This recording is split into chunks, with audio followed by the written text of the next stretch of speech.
so much to talk about. Oh, hey, I have a list.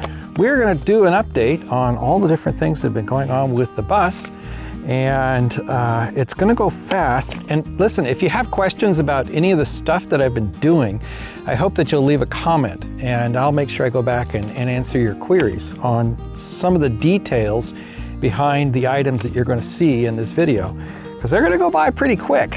I got a lot to talk about, and I want to get you caught up. Now, as you watch, you might think, wow, they've done all that work. There must be not so much left to do. There's a ton of work to do. So we'll talk a little bit about the next steps toward the end of the video. But right now, let's get going and let's go find the bus. Well, here she is. And you might notice a few things have changed here.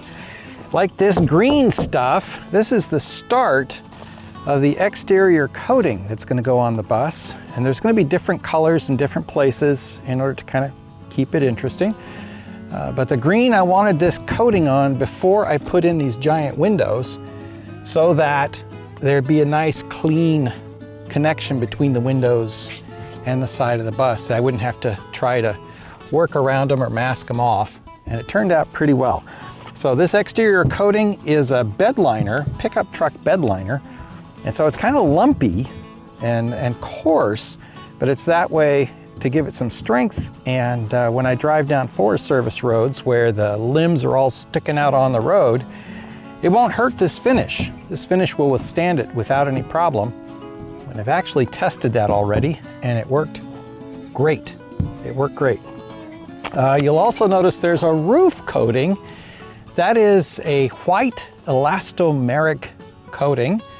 It's very reflective, and so it tends to push a lot of the heat off. Unlike the siding is really hot. But the roof does reflect a lot of heat. It also seals things in really well. Wherever there's a seam, it'll stretch and give as things expand and contract.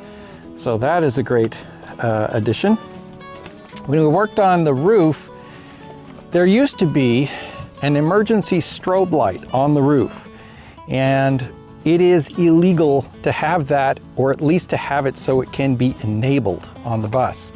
So I went ahead and removed it, put a steel patch in place, and that is done. There's a roof vent in the middle of the roof where the emergency escape hatch used to be. And that has worked out great. I've had it out in the woods when it was pretty hot. It cooled the bus off great, allowed the fresh air to come from outside and cool off the bus very quickly. As I mentioned, windows.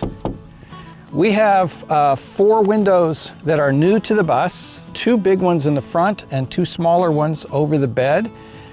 These windows are RV windows. They're not double pane, but they're well made, and they're auto glass. They're tempered.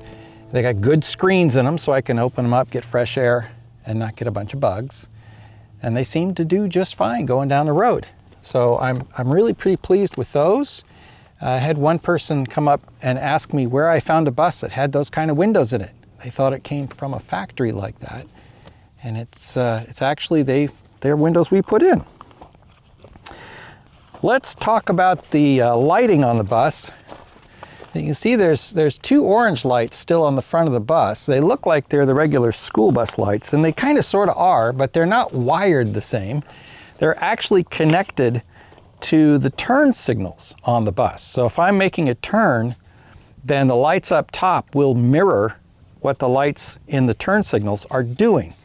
So as I'm wanting to change lanes, those things light up. On the back, we have the same orange lights that again mirror the turn signals, but I also have red lights that I've installed, nice brand new clear LED red lights, and those match when I hit the brakes. So if I hit the brakes, those lights come on nice and bright. People know that I'm stopping. If you look closely on the roof of the bus, you can see an antenna is up there. That is a new installation. That was not part of the bus as it came from the factory. And my friend John came over and gave me a hand, and we got that thing so really nicely mounted just about as square to the middle as we could get it with the available space, and the signal seems to work really well. All right, let's go inside the bus and look at a couple of things. First thing I want to show you on the inside of the bus is this bed. This is a queen-size bed. This is how I designed it. It's very comfortable. I've had this out on a trip already once. It was terrific. Whether or not this particular construction is the final solution, I haven't decided yet. This works great. It's just not exactly what I was thinking about, but it might be good enough. So yeah, I had this out on the road, and it was very nice. It was the best sort of camping, sleeping I've ever had the pleasure of enjoying. Let's look at a couple of other things here inside the bus. First one, my ice chest. Yes, this is a refrigerator and a freezer, and each side can be adjusted on their temperature, so it can be a refrigerator, or it can be freezer, or two refrigerators, or two freezers. Regardless, it is hyper efficient. It really sips electricity, and it works really well, and I managed to catch it on a Prime Day sale, so it wasn't as expensive as the normal list. Next to that is the toilet. It's a composting toilet. I used it for 4 days, and I actually brought a friend along with me, and he also used the toilet during that time period. Very little smell, almost no smell at all, and very comfortable, easy to use. And so the whole composting toilet thing, that worked out really well. I'm really happy with that. Eventually it's going to get moved to another location in the bus, and there will be a vent hose to vent to the outside. But in the meantime, it's working well in its temporary position. Underneath the bed is the power box. This power box was in use for almost 5 days during an event near Mount St. Helens. It worked just beautifully. The batteries were powering everything around us, from charging everybody's phones to the refrigerator to the fans. Even a Starlink system was hooked up to it. And after 4 days of continuous usage, there was still 25% of the batteries left. In the meantime, I've had a chance to test the alternator charging, which is the red box you see, and that charges the batteries from the bus when the bus is running. And I've also had a chance to test a 12-volt subsystem, and that worked great too.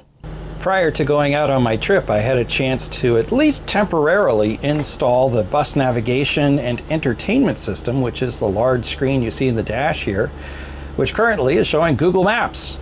It's been a terrific way of navigating around the Forest Service roads and even locally.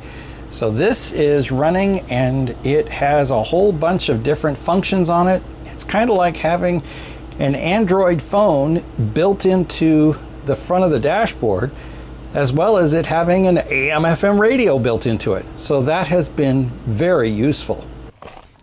In addition to all the things that I've talked about so far, there was a gremlin that I had to solve for when I removed the student air conditioning and heating systems that only worked when the bus was running. I also lost the controls for the dashboard heating and cooling. So the cab ventilation didn't work anymore, and I fixed that, and I now have that back again. But it meant when I did my shakedown, I was getting heat out of the dashboard because that was the last setting that it was turned to prior to me taking out the student systems. 90 degrees, nice warm air coming from the dashboard. That was unpleasant and has now been fixed. So what's coming up next? Well, let's see here. We want to get about 1,000 watts of solar on the roof. It's going to be a little tricky. I'm sure that there will be some interesting words that are said in the process, but we have the panels, I have the rails, I have the hardware. It's now going to be a matter of getting enough people together at the right time to all work together to get the two sets of panels up on the roof. That'll be fun, trademark. I also have, to go on the back of the bus, I have a mini split heat pump, similar to what you would see in an apartment, or even some houses now have mini split heat pumps. I have a small one that's going to go above the door on the back of the bus, and the blower will be in near the bed. That needs to get mounted. Then we can start talking about things like cabinetry and interior finishing. So that's kind of where it's at right now. It's been really, really busy. A lot has been going on. I'm actually this last week or so, I've been taking a little bit of a break now that I'm past the big first test. And it feels good to just enjoy it and look at it. I'll have it out again shortly to support a fundraiser for fighting multiple sclerosis. There's going to be a multi-day bicycle thing where they raise money to help fight multiple sclerosis. And I'll be at a couple of the different checkpoints and also helping to set up the ham radio tracking system. So it'll get another couple of days out, and that'll be fun. But there's still a ton of work to do. And I want to thank you for joining me on this journey. If you have comments or questions, leave them in the comments. I love to see those. I love to talk to you about the bus.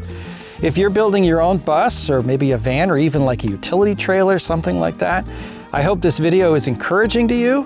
And if you have comments or questions, or maybe you have some comments about your own build, let me know about those as well. Thanks for joining me on this journey, and I'll catch you next time.